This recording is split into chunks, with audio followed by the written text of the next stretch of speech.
Cette émission est une production de la télévision régionale des Moulins. Avec la collaboration de la Chambre de commerce et d'industrie Les Moulins, le CFP des Moulins, le CFP des Riverains et le SAE, fiers partenaires de Fibre E.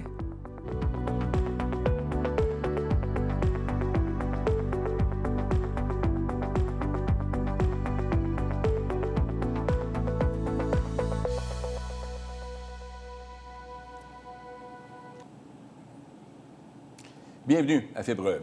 Entrepreneur passionné, visionnaire et curieux, Stéphane Auger a toujours aimé s'entourer. En plus de chapeauter ses propres activités, il a collaboré avec d'autres entreprises amies, parfois même en prenant part à leur développement. Pour lui, le salaire ne suffit pas. Il dit d'ailleurs, je le cite, « Tu peux payer quelqu'un très cher, mais s'il ne se sent pas bien, il va partir. » Alors aujourd'hui, associé à la firme Microfix comme vice-président technologie, il nous parle de son aventure entrepreneuriale. Stéphane, bienvenue à Fibre E. Bonjour Pierre, merci. Un plaisir de te recevoir et avec nous. Tu as un beau profil d'entrepreneur et je me disais, ce serait le fun de le raconter. C'est ce qu'on cherche à faire avec Fibre E.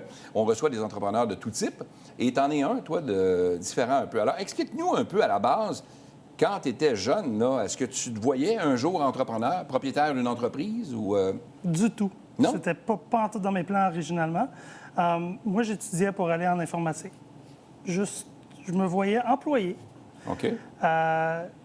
L'emploi où je suis allé, ça a duré 12 ans presque. Et au fond, j'ai commencé stagiaire et j'ai fini vice-président aux opérations. Quand même. Un beau cheminement, là. Oui, absolument. OK. Et au fond, après ce moment-là, c'est là que j'ai eu une tournure décisive et j'ai eu la chance de rejoindre mon associé courant chez Microfix.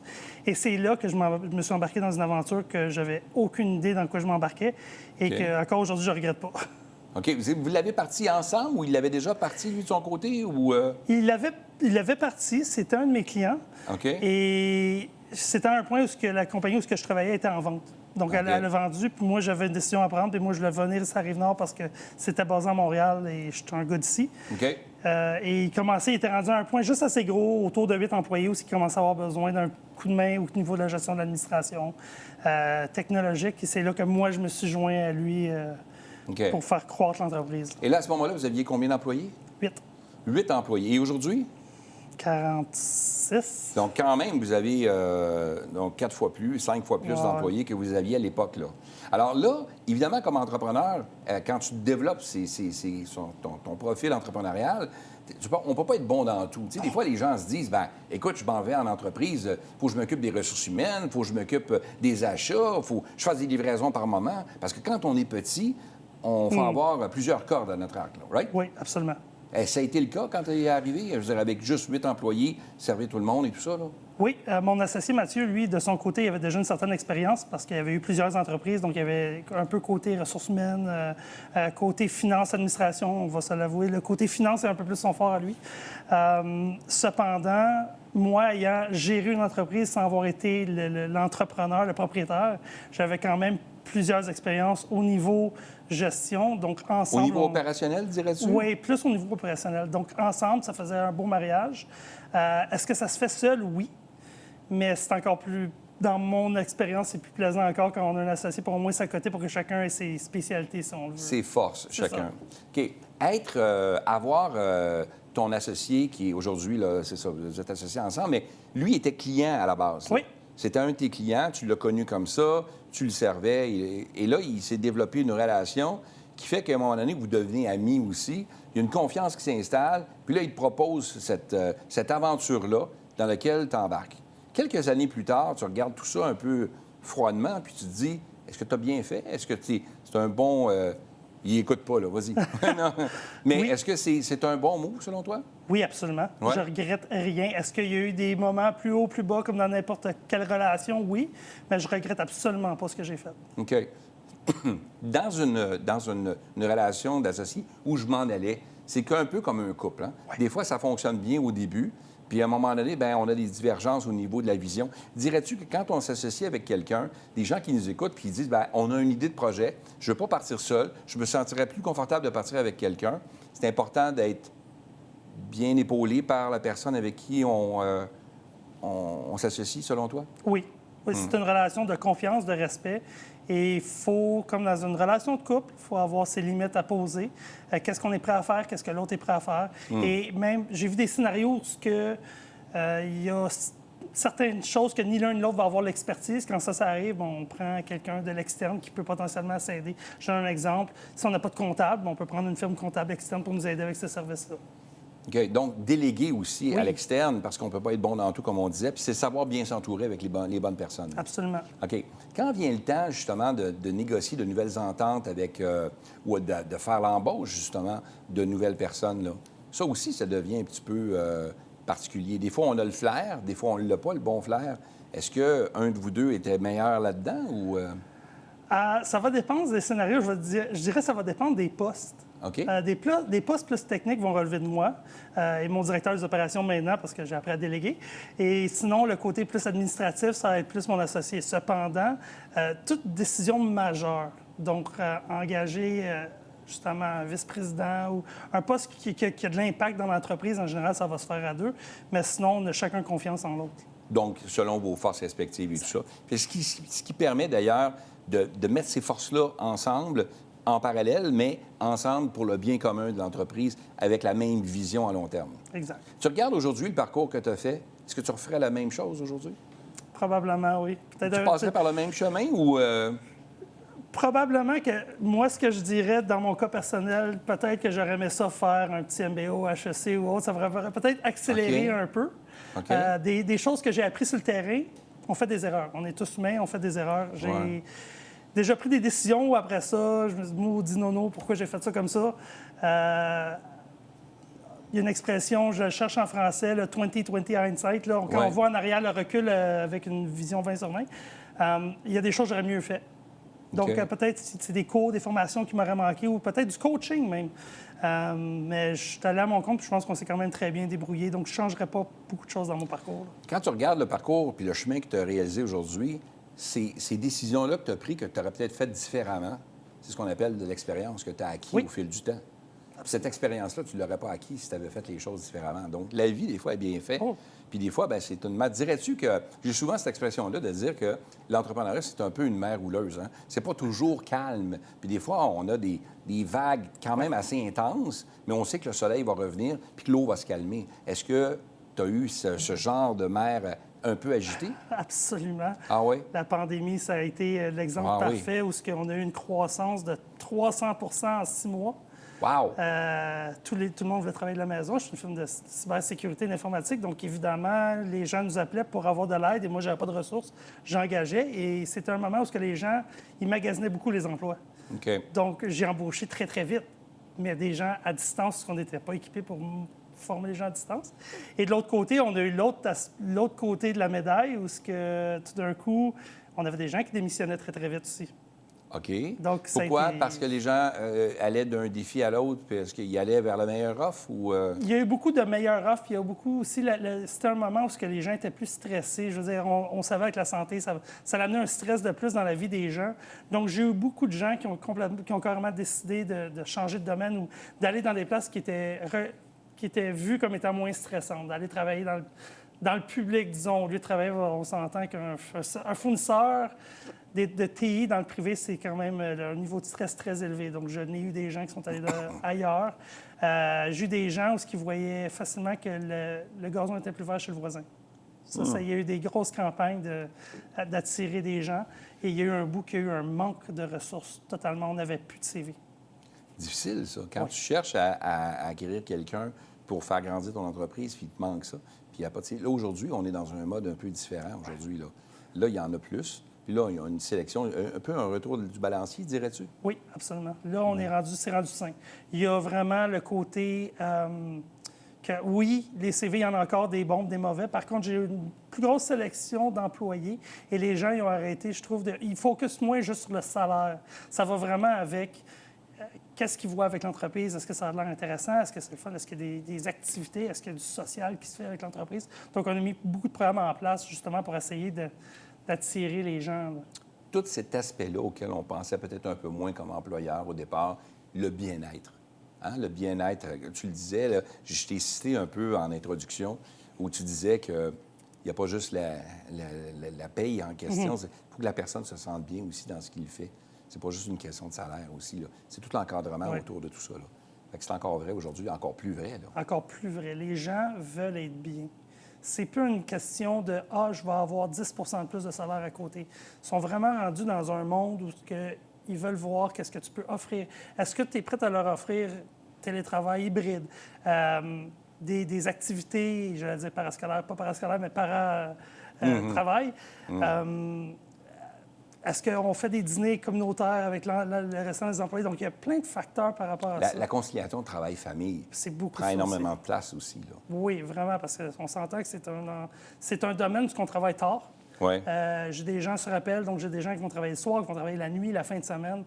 Ça fait pas toujours plaisir à tout le monde, surtout quand tu as un nouveau-né, disons, dans la famille. Donc, il faut pouvoir s'acheter et dire, OK, pour un bout de temps, laisse faire le cellulaire de garde, on va passer à quelqu'un d'autre parce que tu dois focusser sur ta famille. Donc, c'est très important, ça. OK. Et ça, les gens le ressentent, là. Quel message tu aurais à transmettre à quelqu'un qui nous écoute puis qui dit, OK, lui n'a pas parti de son entreprise, il n'a pas racheté une entreprise non plus, il s'est associé avec quelqu'un qui était déjà en affaires, qui le connaissait. Quel conseil tu donnerais? Est-ce que, tu l'as dit toi-même et tu étais content d'avoir fait le saut, mais les gens qui hésitent à faire le saut, tu leur dirais quoi? Je pense que la plus grosse peur des gens, c'est est-ce que ça va bien fonctionner? On s'entend, moi, je suis chanceux. J'ai eu vraiment une situation où ça a vraiment bien été. C'est comme les couples. Il y en a qui marchent, il y en a qui ne marchent pas. Donc, c'est important, je pense, d'avoir la bonne paperasse en place, des documents, que ce soit notarié ou autre. Il faut avoir une convention d'actionnaire en place. Ça, c'est comme un contrat avec un client. Si on est chanceux, on n'a jamais besoin de le ressortir. Mais c'est important de l'avoir. Comme ça fait en sorte qu'on peut dormir le soir. Oui. Bien, comme tu le dis, c'est comme un couple, hein? C'est ça. C'est un couple en affaires, mais il faut faire les papiers quand c'est le temps, quand ça va bien, et non quand ça va mal. La tempête embarque, là. Exact. Qu'est-ce qu'on peut souhaiter pour la suite à Stéphane comme entrepreneur? On pousse un nouveau produit, donc j'espère vraiment que ça va fonctionner. On vise le manufacturier au niveau de la cybersécurité, parce qu'on s'entend, je fais beaucoup de cyber-incidents. Donc, la réponse aux incidents, les gens qui se sont fait pirater, j'aimerais ça en faire moins. Donc, je préfère prévenir que guérir. Donc, on ne sait pas ce que le futur apporte, mais j'ai toujours des idées de projet et on travaille fort présentement à sortir de nouvelles choses qui vont pouvoir aider les entreprises, justement, à focusser sur leur domaine puis pas avoir à penser à est-ce que je vais me faire pirater la semaine prochaine. Oui. C'est important parce que c'est de plus en plus présent. On pourrait peut-être te réinviter pour parler justement de cybersécurité éventuellement, mais il reste que c'est un enjeu important pour les entreprises, ça aussi. Tout le côté sécurité aussi, la confidentialité de tous ces aspects-là. Écoute, c'est un réel plaisir de te recevoir à l'émission. Merci d'avoir accepté. Puis je te souhaite longue vie avec ton entreprise. Et ton associé. Oui, absolument. Que ça se poursuive dans la même direction. Qu'il y a toujours une bonne harmonie, là. Merci de m'avoir reçu. Merci, Stéphane. À très bientôt. On va pouvoir continuer à jaser.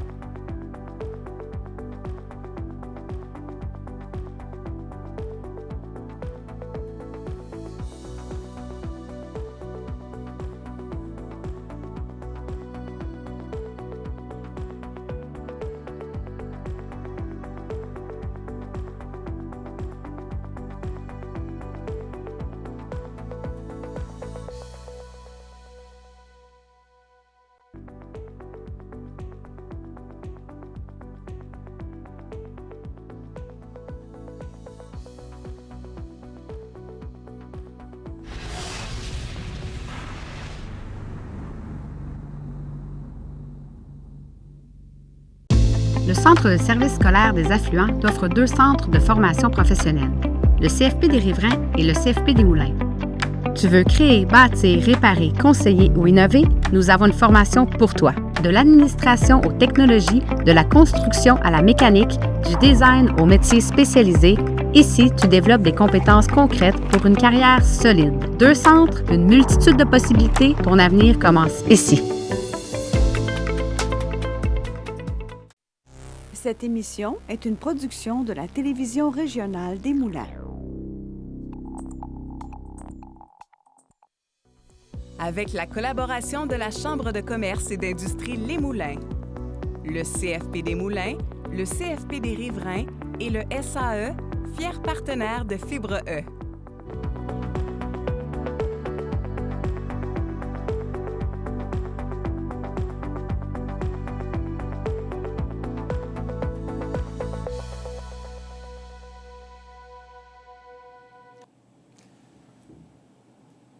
Bienvenue à Fibre.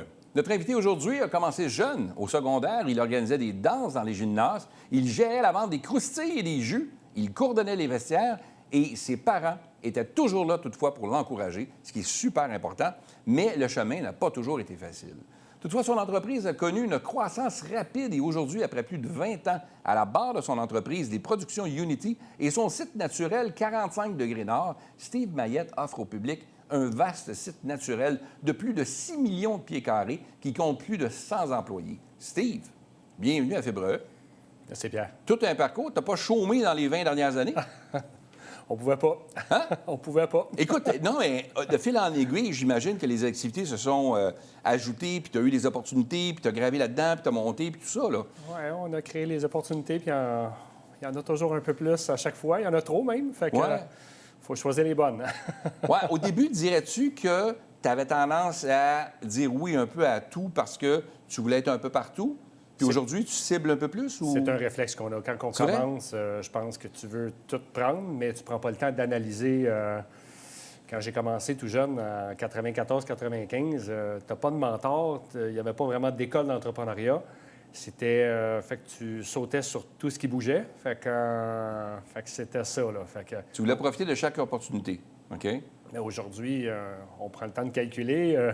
Ça passe dans le département de la finance, du marketing, l'horaire, ça va-tu fonctionner? Parce que c'est pas dur d'avoir trop en même temps. Fait que... Qu'est-ce qui fait que tu t'es lancé là-dedans? Tu te voyais entrepreneur? Toi, tu avais cette flamme. Tu sais, ils disent des fois, on a la fibre entrepreneuriale, disons-le, fibre.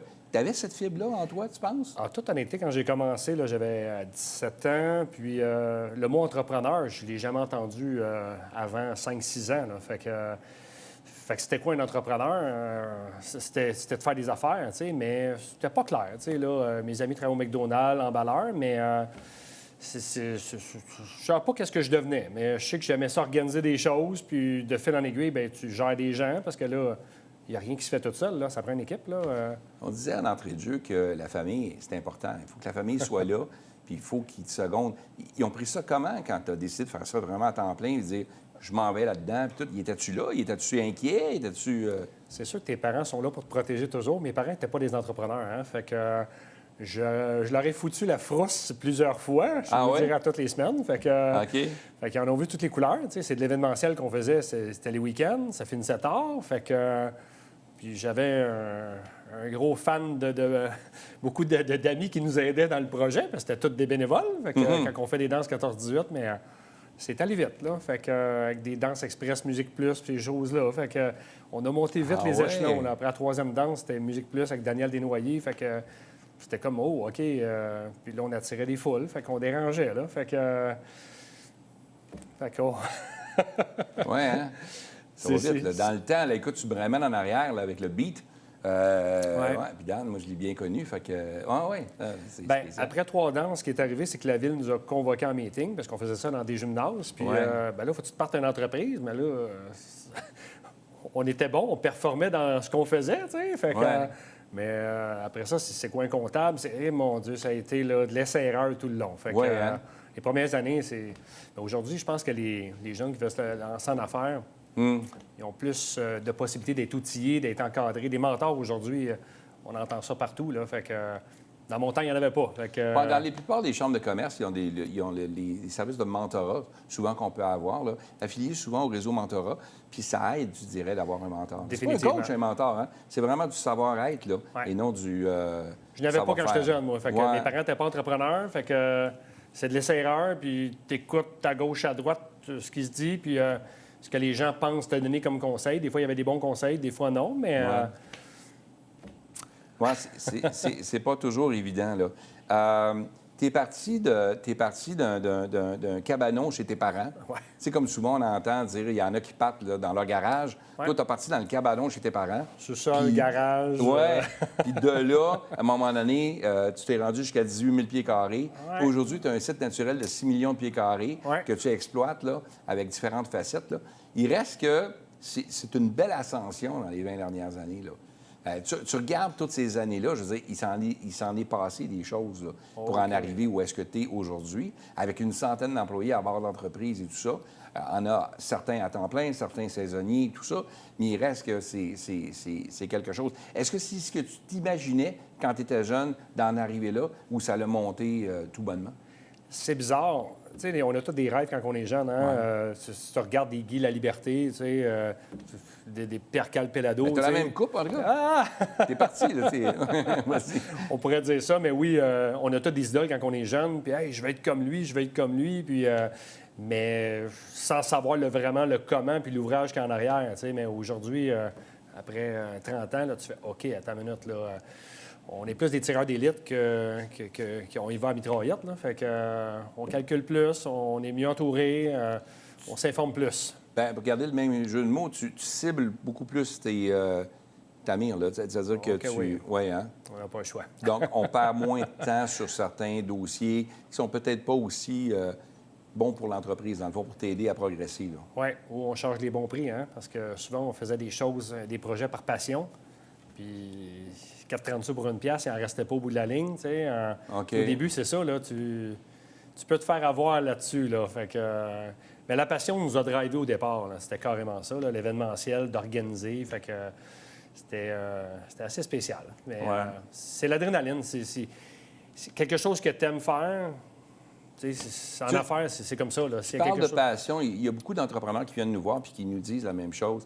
Ça prend... C'est le mot-clé, je pense, la passion. Si tu n'as pas de passion pour ce que tu fais, tu vas avoir de la difficulté, non? Il faut t'aimer ce que tu fais. Fait que si tu n'aimes pas ce que tu fais, change. Ouais. Change, aussi simple que ça. Fait que je pourrais te payer $1 million de l'heure, OK? Non, 1000 pièces de l'heure pour juste déplacer un tas de sable de gauche à droite. Je veux que tu fasses ça toute la journée puis toute la semaine. Tu le feras pas à 1000 pièces de l'heure. Tu vas te tanner. Là. Fait que, c'est pas logique. Fait que... je vais peut-être te donner une semaine. Oui, une semaine. Non, mais j'agace. Mais j'ai pas calculé le prix, mais regarde. Oui. Non. C'est une métaphore. À un moment donné, c'est pas toujours évident. Tu as décidé d'aller à l'entreprise, à l'école d'entrepreneurship de la Beauce, là, où c'est un beau parcours pour ceux qui ont eu la possibilité de pouvoir y aller. Qu'est-ce que tu as retiré de là? Mon Dieu, un reset total, Pierre. Pour de vrai, parce qu'à un moment donné, on est entrepreneur. Là, on roule les années. Il y a des crises de croissance, on grandit. On a besoin... Des fois, on se sent tout seul au monde. Hein? Fait que ça devient paniquant. Tu te dis, « Hey, Colin, je suis tout seul qui est dans ces problèmes-là. » Fait que, parce qu'être entrepreneur, il y a des problèmes toutes les semaines. Fait que faut juste savoir bien les gérer. Puis les cohortes là-bas, c'est des 25 entrepreneurs. Fait que tu te rends compte que, OK, on n'est pas tout seul. À vivre ces enjeux-là. Exactement ça. Donc, tu dirais que t'entourer avec des gens t'es semblables, qui vivent au quotidien la même chose que toi, est une bonne idée. Très bonne idée. D'où l'idée de t'emmener vers la Chambre de commerce, où tu es maintenant vice-président de la Chambre de commerce et d'industrie de Montcalm, donc pas très loin d'ici. Alors, pour toi, tu te dis que plus il y a de gens qui te connaissent, plus tu connais de gens, mieux ton entreprise s'emporte. Puis c'est un peu ça la clé du succès, non? Je pense que le plus important, c'est d'être bien entouré, connaître le plus de gens. C'est ton réseau de contacts. Parce que des fois, juste d'être capable de communiquer avec d'autres entrepreneurs, puis des fois, si tu as l'ouverture de dire « Hey, j'ai un problème », si tu es à l'aise, puis des fois, les gens ont des solutions. C'est ça qu'on a vécu en Beauce. Quand quelqu'un avait un problème, c'était pas dur, là. 24 autres entrepreneurs, là, le problème était réglé quand même assez rapide, ou des pistes de solutions, il y en avait.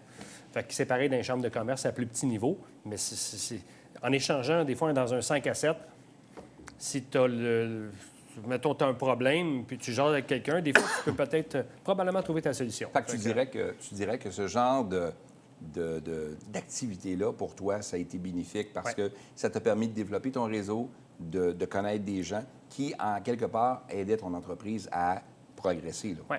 Puis à te donner aussi les outils que tu avais besoin, là, qui te manquaient peut-être, là, de ton côté, parce qu'on ne peut pas tout connaître comme entrepreneur. Là. Quand on part, là, on est loin là, de la danse à 150 $ que tu faisais au tout début. Là.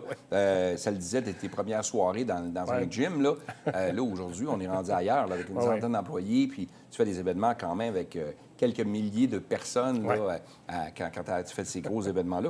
Donc, on est rendu ailleurs.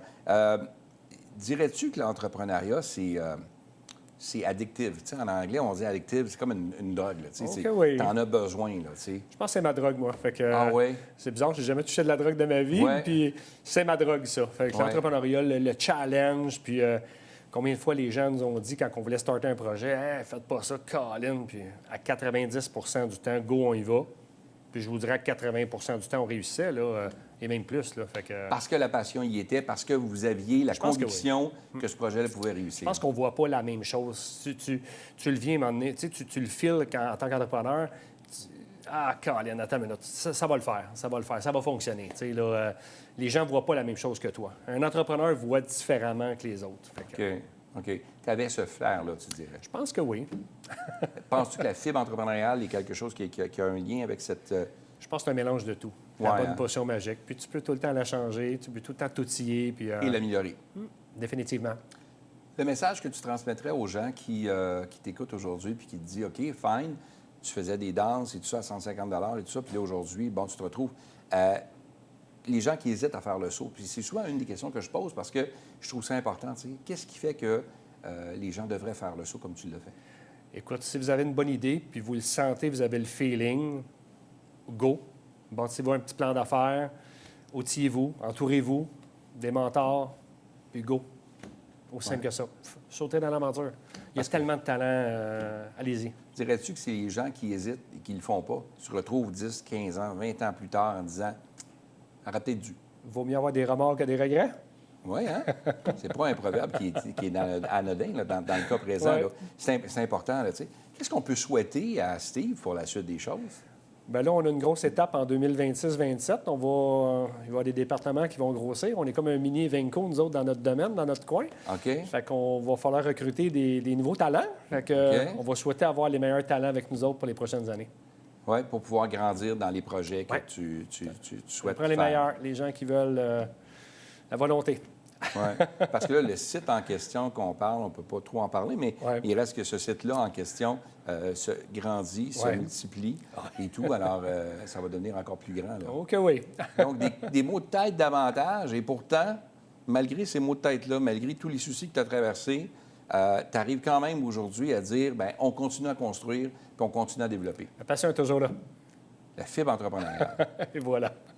Bien, je pense que c'est ça la clé du succès. Tu sais. Steve, c'est super gentil d'être venu à l'émission. J'apprécie beaucoup ton passage. Puis on voit que tu es un entrepreneur né. Et on le sent que la passion t'habite, c'est clair, net et précis. Merci de nous avoir accueillis. Meilleure des chances pour la suite avec tous tes projets. Merci. Merci d'avoir été là.